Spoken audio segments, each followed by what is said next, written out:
अस्सलामुअलैकुम। आज का हमारा टॉपिक एक छोटी सी स्टोरी भी है और आपके लिए एक नसीहत भी है। अगर आपने कभी राइज़क या ओमेप्राज़ोल कैप्सूल का इस्तेमाल किया है तो आप इससे थोड़े से वाकिफ़ होंगे कि ये आपके स्टमक की गैस वगैरह की प्रॉब्लम के लिए बनाया गया है कि अगर आपको खाना खाने के बाद कुछ गैस की प्रॉब्लम है या आपको सर में दर्द होती है या आपको खाना अच्छी तरह से डाइजेस्ट नहीं हो पाता तो उसके लिए ये कैप्सूल बनाए गए हैं।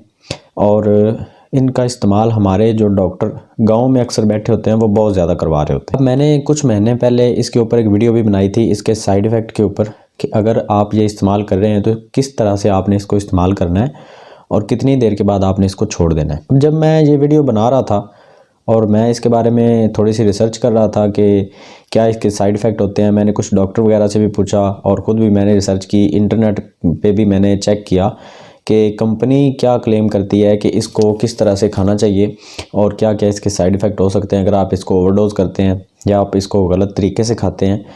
तो उसके बारे में मैं जब पूरी जानकारी हासिल कर रहा था और वीडियो बनाने के दौरान मैंने एक आदमी को देखा जो अपनी जेब से उसने एक छोटी सी डब्बी निकाली और 2 कैप्सूल उसमें से निकाल के उसने खाए मेरे सामने। और मैंने उससे पूछा कि भाई आप ये जो कैप्सूल खा रहे हैं ये कौन से हैं? तो उन्होंने बताया कि ये राइज़क कैप्सूल है जिसका फार्मूला जो है वो ओमेप्राज़ोल ही होता है, बेस जो उसकी है वो ओमेप्राज़ोल है और राइज़क नाम से वो मशहूर हैं, जाने जाते हैं। मैंने पूछा कि भाई आप ये क्यों खा रहे हैं? तो उन्होंने बताया कि मुझे तकरीबन 2 साल हो गए हैं ये इस्तेमाल करते हुए और डॉक्टर ने बताया था कि आपको जब भी खाना खाने के बाद सर में दर्द महसूस होती है या आपके पेट में गैस होती है तो आप इजीली इसको इस्तेमाल कर लिया करें। इस मसले के लिए आपको किसी और दवाई की या किसी डॉक्टर के पास जाने की या चेकअप करवाने की कोई ज़रूरत नहीं है। तो इसलिए मैं ये अपनी जेब में रखता हूँ और हर खाने के बाद मैं, क्योंकि गैस बनती है और सर में दर्द होती है, तो हर खाने के बाद मैं 1 या 2 कैप्सूल, मैं जब भी खाना खाता हूँ, एक दिन में 2 बार खाऊँ तो 2 बार भी कैप्सूल ले लेता हूँ। मतलब कि आप अगर उसकी एवरेज लगाएं तो एक दिन में 2 से 3 कैप्सूल तो वो डेली इस्तेमाल कर रहा था। कभी 1 खा लेता था, कभी 2 खा लेता था। अब मैंने उसको थोड़ा सा अपनी तरफ से मैंने मशवरे के तौर पे मना किया। मैंने कहा भाई इतना इसको इस्तेमाल ना करें, कभी कभार अगर आप इस्तेमाल कर लेते हैं हफ्ते में 1-2 बार या महीने में 3 से 4 बार तो वो एक सेफ़ लेवल पे डोज़ है, वो आप इस्तेमाल कर सकते हैं, उसका इतना ज़्यादा कोई साइड इफ़ेक्ट आता भी नहीं है।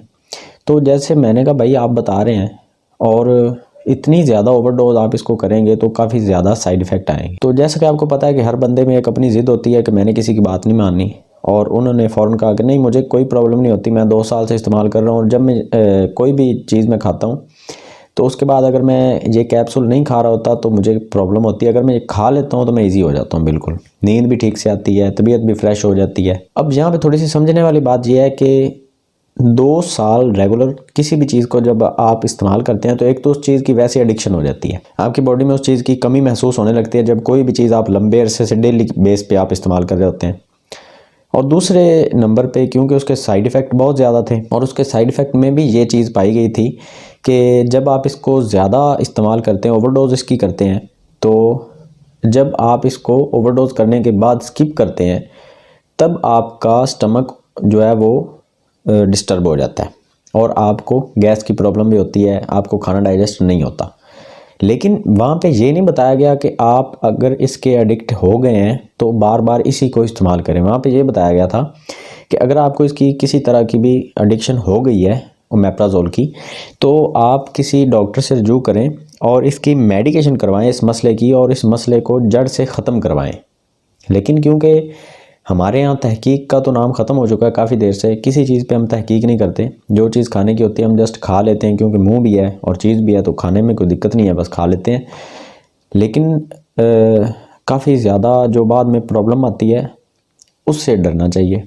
अब हुआ क्या कि 3 से 4 दिन पहले एक बंदा मुझे मिला, इधर हमारे गाँव में वो रहते हैं, तो उसका एक रिश्तेदार मुझे मिला और मैंने पूछा कि भाई आप 2-3 दिन से नज़र नहीं आया। तो उन्होंने बताया कि मैं अपने मामू को लेके एक शहर है हमारे पास दीपालपुर, वहाँ गया हुआ था इसका चेकअप करवाने। तो मैंने पूछा कि उनको क्या हुआ है, क्या मसला है?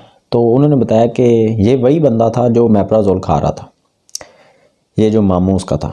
अच्छा, मैंने पूछा कि क्या मसला आ रहा है? तो उन्होंने बताया कि उनका लीवर जो है वो फुली डैमेज हो चुका है और डॉक्टर कह रहे हैं कि आप इनको घर ले जाएं, ये जल्दी ही मौत के क्योंकि ये करीब हैं और जल्दी मरने वाले हैं, तो आप इनको घर ले जाएं, इनका कोई भी इलाज नहीं है।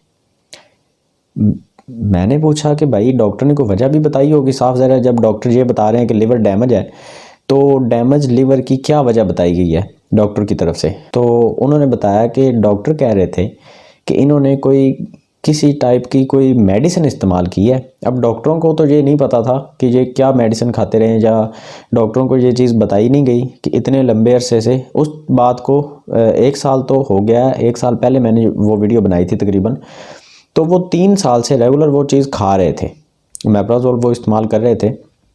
और इसी दौरान वो काफ़ी डॉक्टर के पास भी जाते थे।